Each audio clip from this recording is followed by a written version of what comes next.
अमिताभ तिवारी जी, आपसे बात शुरू करूंगा। सबसे ज्यादा पूछे जाने वाला सवाल पिछले 3 महीने 4 महीने में भारत की राजनीति में एक ही था, बसपा क्या करेगी।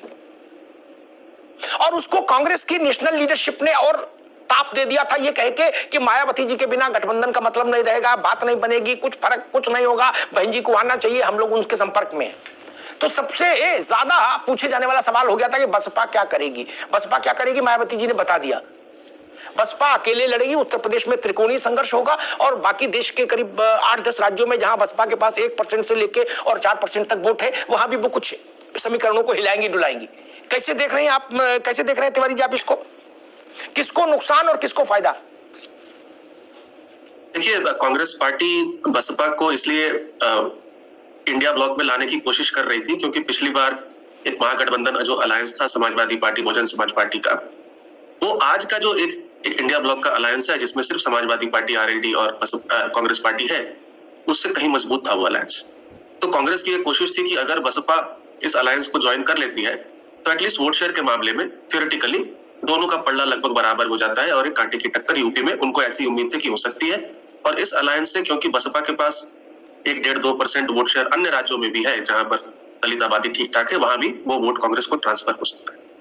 लेकिन अब ऐसा हुआ नहीं है और ऐसा नहीं होने से कहीं ना कहीं सीधा फायदा जो है वो भाजपा को होता हुआ दिख रहा है लोकसभा चुनाव में, जैसा कि विधानसभा चुनाव में भी देखने को मिला। समाजवादी पार्टी ने एक अच्छा प्रदर्शन जरूर किया, लेकिन त्रिकोणीय मुकाबले में भाजपा का जो वोट शेयर है और सीटें हैं समाजवादी पार्टी से दुगनी से भी ज्यादा अंत में हमें देखने को मिली इन टर्म्स ऑफ जो टोटल टैली आया।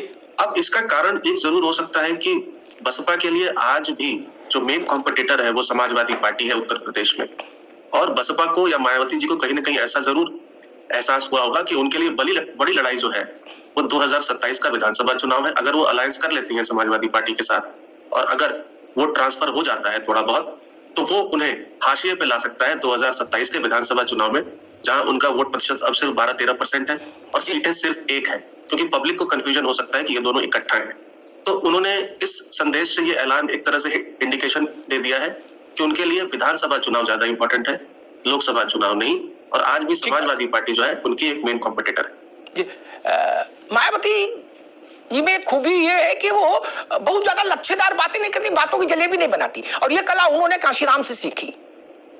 एक पत्रकार के नाते मेरा कांशीराम जी के साथ बहुत वो रहा संपर्क। मैं उनकी इस बात की प्रशंसा हमेशा करता था, राग लपेट नहीं। मुलायम सिंह का फोन आ गया तो जो कहना है वही कहा, जितेंद्र प्रसाद का आ गया तो जो कहना है वही कहा, गोलमोल बात नहीं। नरेंद्र तिवारी का आ गया तो उनको भी वही कहा जो कहना है। अब मुरली मनोहर जोशी का फोन आ गया तो भी वही कहा, मैं बहुत अवसरों का गवाह हूं। वही मायावती ने अब कुछ सीमा तक एडॉप्ट की है बात।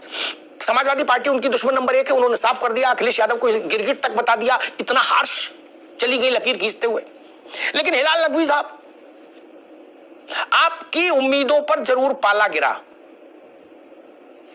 नहीं, धुंध तो साफ हुई, लेकिन आपकी ही उम्मीदों पर पाला गिर गया, क्योंकि पूरी एंटायर कांग्रेस लीडरशिप कह रही थी कि बसपा आए तो बात बन जाए। जी अमिताभ भाई, इसमें कोई शक नहीं है कि अगर मायावती जी जो है वो इंडिया गठबंधन में आती तो उससे जो है वोट शेयर में परिवर्तन आता। जाहिर सी बात है, अपने साथ वो कुछ ना कुछ वोट लेकर के आती और आपस में वोट की शेयरिंग होती तो उससे जो है वो गठबंधन मजबूत होता। लेकिन इसका एक दूसरा सच ये है कि इंडिया गठबंधन तभी मजबूत होता है जब इंडिया गठबंधन के सारे साथी जो है वो मिलकर के मायावती जी को एक्सेप्ट करते। देखिए, इंडिया गठबंधन सिर्फ कांग्रेस नहीं है, उसके अंदर समाजवादी पार्टी भी है, टीएमसी भी है, बाकी और भी लीडर्स हैं। अगर वो एक्सेप्ट ना करते तो निश्चित रूप से इंडिया गठबंधन में किसी भी अन्य दल का आना या निकलना सबकी मंशा के ऊपर निर्भर करता है। निकलने में तो कोई दिक्कत नहीं, कोई भी छोड़ के जा सकता है।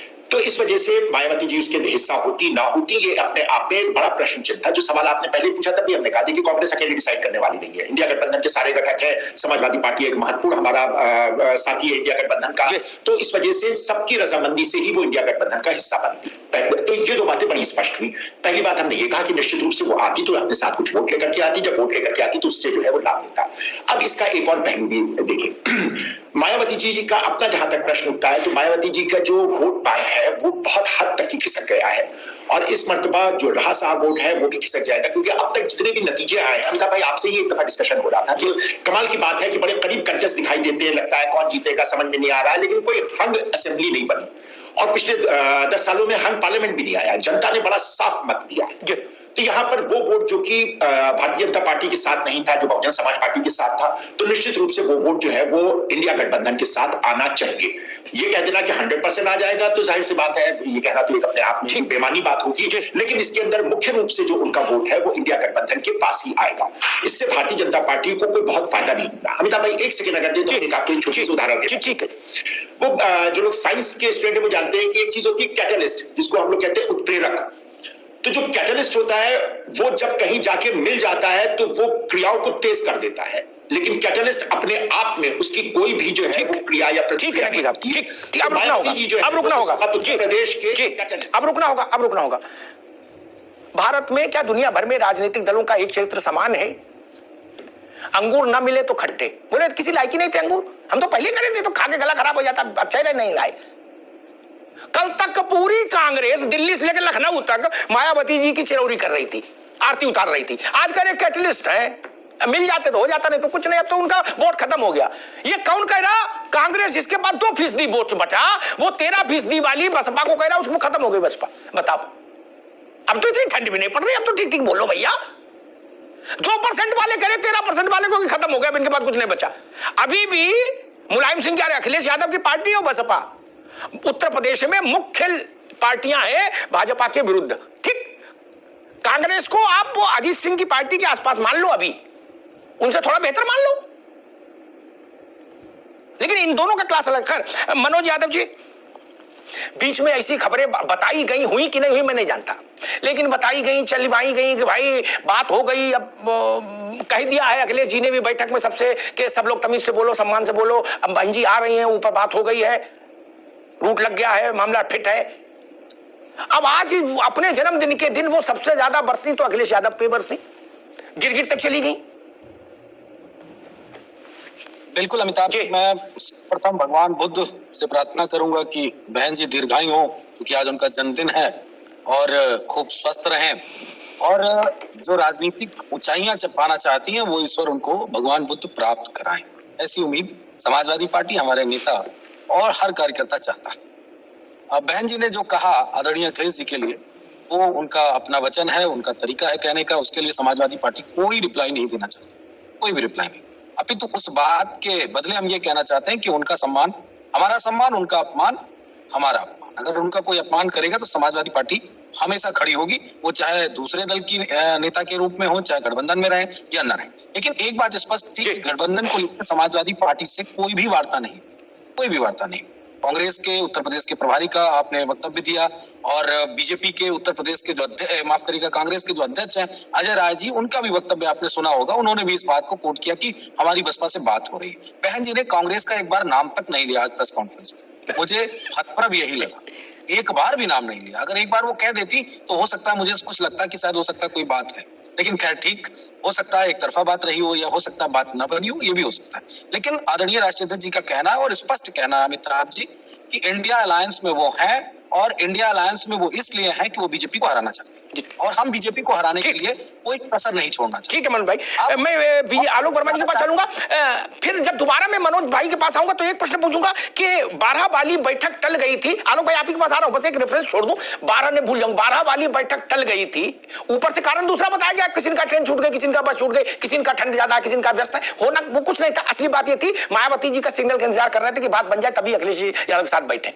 ये सपा वाले यहाँ दिल्ली भी आ गए थे, उदयवीर वगैरह, तब उन्होंने टेलीफोन लगाया तो फिर बता दिया कि हम तो व्यस्त हैं। खैर, आज की तारीख दी गई थी कि आज फाइनल कर देंगे। आज वो सब सरयू नहा रहे कांग्रेस वाले, बैठक हुई कि नहीं हुई कि अभी सरयू में गोते खा रहे हैं, क्या कर रहे हैं। नकवी साहब दोबारा में आएंगे तो पूछेंगे कि भैया फरियाओगे कि नहीं, कि सरयू में गोते लगाओगे।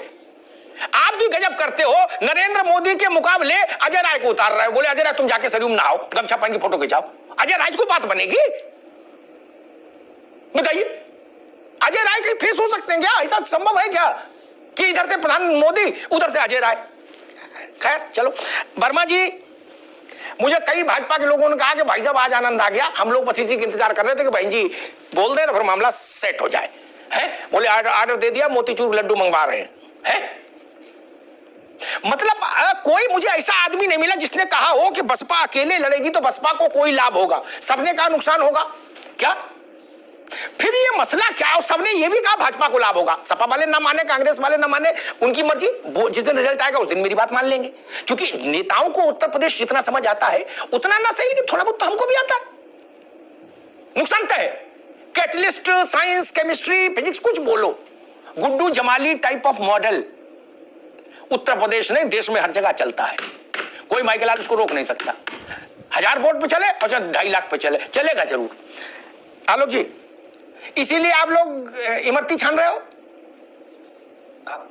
जी? भाई आपकी आवाज, जी हाँ, ठीक जी, आवाज आ रही है? आ रही भैया, आ रही जी। कैसा भी फार्मूला लगाएं, 2014 का इतिहास देख लीजिए, 2019 का इतिहास देख लीजिए। 2019 में तो बड़ा गठबंधन था ना समाजवादी पार्टी का और बसपा का। कितनी सीटें आई इनके पास? कुल मिला के 15 सीटें। और जैसे ही इलेक्शन खत्म हुआ, क्या हुआ आप अच्छी तरीके से जानते हैं। तो देखिए, मायावती जो है एक चतुर राजनीतिज्ञ है, वो अच्छी तरीके से जानती है और हालात देख चुकी है। एक रहे सुशासन बाबू, नगरी नगरी घूमे, डगर डगर घूमे, पूरा INDIA बना दिया। लेकिन आज बेचारे तड़प रहे हैं कि कोई उनको घोषित कर दे। कोई समन्वयक नहीं बना रहा है, कोई कह रहा भैया ये अध्यक्ष है, कोई कह रहा वो अध्यक्ष है। नहीं, उनका पर्चा खारिज हो गया, उनका केस खत्म हो गया, अब वो वहीं रहेंगे। कांग्रेस ने उनका पर्चा कैंसिल कर दिया। अब उनका पर्चा कांग्रेस ने कैंसिल कर दिया। सोनिया गांधी जी कहती हैं ठीक है, राहुल गांधी जी कहते हैं वो नाराज हैं। तो मुझे लगता है कि इलेक्शन आएगा, चला जाएगा, इनका झगड़ा सुलटने वाला नहीं है।